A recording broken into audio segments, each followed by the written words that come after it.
Be careful what you write in your profile. You know what? The photo you put on that profile, the few sincere sentences you write, could be just the beginning. How safe can you feel chatting with someone you don't really know, or pretending to know someone you do? Now let's ask, what if everything is not what you think it is? What if the profile photos, sweet sentences, and welcome messages are just a mask? Fake profiles on dating apps, traps set with hidden intentions, flings. All of them may make you feel safe, but they could be luring you into a trap. And here's perhaps the scariest one of all. When you think someone is waiting for you, they might actually be plotting to kill you. Sounds incredible, doesn't it? But before it's too late, we need to be reminded that we all have a profile. Who is the person behind that profile? What is hidden? That's why this story is so important, because it all starts with a profile picture. Part 1. Be careful what you write in your profile. Year April 2021. Southern Brazil, Curitiba and Santa Catarina. While Brazil was reeling from the pandemic, another virus was quietly spreading in the south of the country. This virus was inside a man. An innocent profile photo, a few kind words, but the silence that followed would prove fatal. José Tiago Correia Soroka. At 34 years old, he looked like an ordinary man. But in the spring of that year, in 3 different cities in Brazil, 3 men were found dead in their homes. They had drowned, each one naked, defenseless, and waiting for someone they knew. None of them had signs of forced entry. So the killer had been invited in by his victims.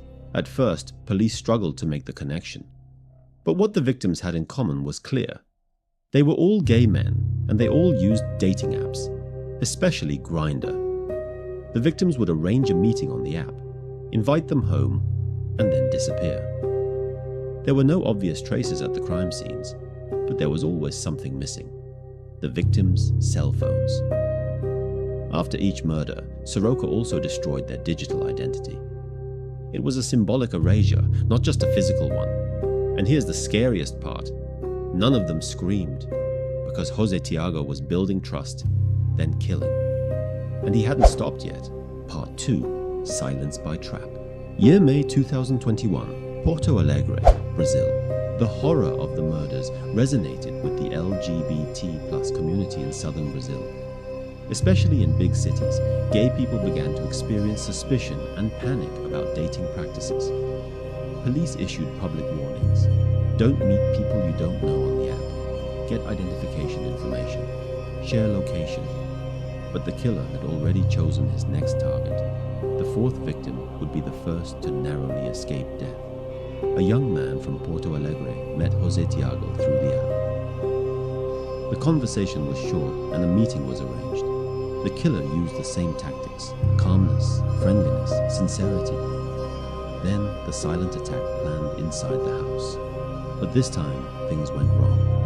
The victim, about to drown, made a last-ditch effort and called the police. José escaped, but he left a trail. Fingerprints, camera footage, and most importantly, a voice recording. Thanks to the victim's testimony, Soroka's method began to unravel. He's a safe-looking, low-profile man who skillfully manages his digital identity. But that night, for the first time, a scream was heard. The police mobilized, and this time they had a real trail to stop him. Part 3, Silent Hunter, Open Target. Year May 2021, Brazil, Curitiba. With the testimony of the surviving victim in Porto Alegre, Brazilian police began to put the pieces together. Fingerprints, the escape route, even the pseudonym on the app. They all pointed to one person, José Tiago Correia Soroka.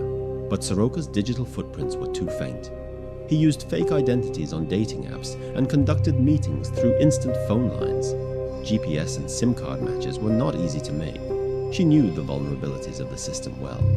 When the police investigated his background, they found an even more striking picture. He had committed petty crimes before: burglaries, home invasions, threats, but none of them had reached the level of murder. Until 2021. So what had happened? According to psychiatrists, Soroka was experiencing an explosion of repressed anger, religious conflicts, and social isolation. He chose his victims with a certain profile, targeting only gay men. It was not just murder, It was a kind of punishment. It was an expression of his own inner hatred. The cops started following him. They monitored his digital activity, his social media accounts, his bank activity. And finally, a clue came. She was planning a new date.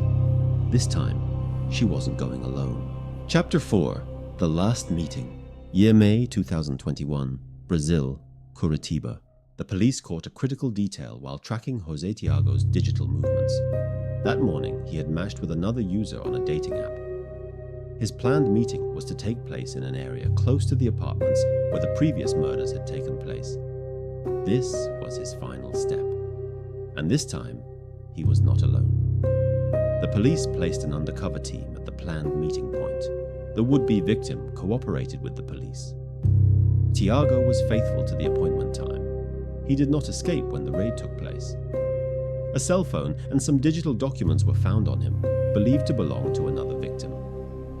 Police found even more when they raided his house. Some of the victim's belongings, stolen documents, and notes on the tactics by which the murders were committed. When he was interrogated, he was quiet at first, but in the face of the evidence, he couldn't escape. José Tiago Correia Soroka admitted in cold blood to 3 murders and 1 attempted murder. And he said these words, "I only chose the easy ones, the ones who believed in me, the defenseless ones." This confession was a bombshell in Brazil, because this was not just murder, but a hate crime, a targeted hunt, the product of a systemic social breakdown. But now it was over. José Tiago Soroka's profile was closed. His real name was now a symbol of darkness known throughout the country. Part 5. 104 Years of Solitude. Year 2022 to 2023, Brazil. After his arrest, José Tiago Soroka was quickly tried according to the Brazilian penal system. He confessed to the crime. The victim's belongings were found in his house. The surviving witness testimony was conclusive. The police completed the case with technical evidence. The prosecutor's office defined this case not only as a murder crime, but also as a hate crime. The fact that Soroka only targeted homosexuals showed that the crimes were motivated by social anger and systemic discrimination.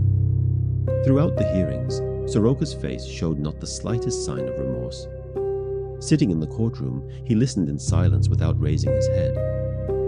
The victims' families were devastated. Some said, "He didn't just kill, he stole the honor of our loved ones." And finally, the verdict was announced. José Tiago Correia Soroka was sentenced to 104 years in prison. For the Brazilian justice system, this was a rare verdict. But for society, even this was not enough. This case has reignited the debate about the safety of LGBTQ+ people in the country. There have been calls for more security measures against crimes committed through apps. Some organizations published a digital dating safety guide. People were now questioning how deadly trust can be, not just when meeting someone they don't know. José Tiago Correia Soroka harmless in profile, deadly in reality. And the only thing he left behind, silence. Part 6. The City Killed by Trust. Year 2024, Brazil. José Tiago Correia. Soroka's 104-year sentence echoed as the voice of justice, but the voice of fear lasted longer. Because it wasn't just the presence of a serial killer that was engraved in the minds of Brazilian society. It was how trust can become a trap. Dating apps like Grindr meant freedom for LGBTQ+ people. But Soroka turned this freedom into a hunting ground. His profile showed the new face of the digital age. Killers no longer lurked in dark alleys, but on glowing screens. After this case, hundreds of people reported suspicious past encounters to the police. "I corresponded with him too, but gave up at the last minute," some witnesses said. So Soroka's list of targets went far beyond the known. Psychologists said his motivation was not just hate. It was the attack of a man who felt powerless against those braver than himself. His silence was drowned out by the screams of others. For the LGBTQ+ community in Brazil, this case was a turning point. Graffiti was painted on the streets with the names of the victims. Solidarity groups were formed. Campaigns were launched with the theme, don't trust, investigate, protect. And the whole country learned. A killer's greatest weapon is not his knife. It is his sense of trust.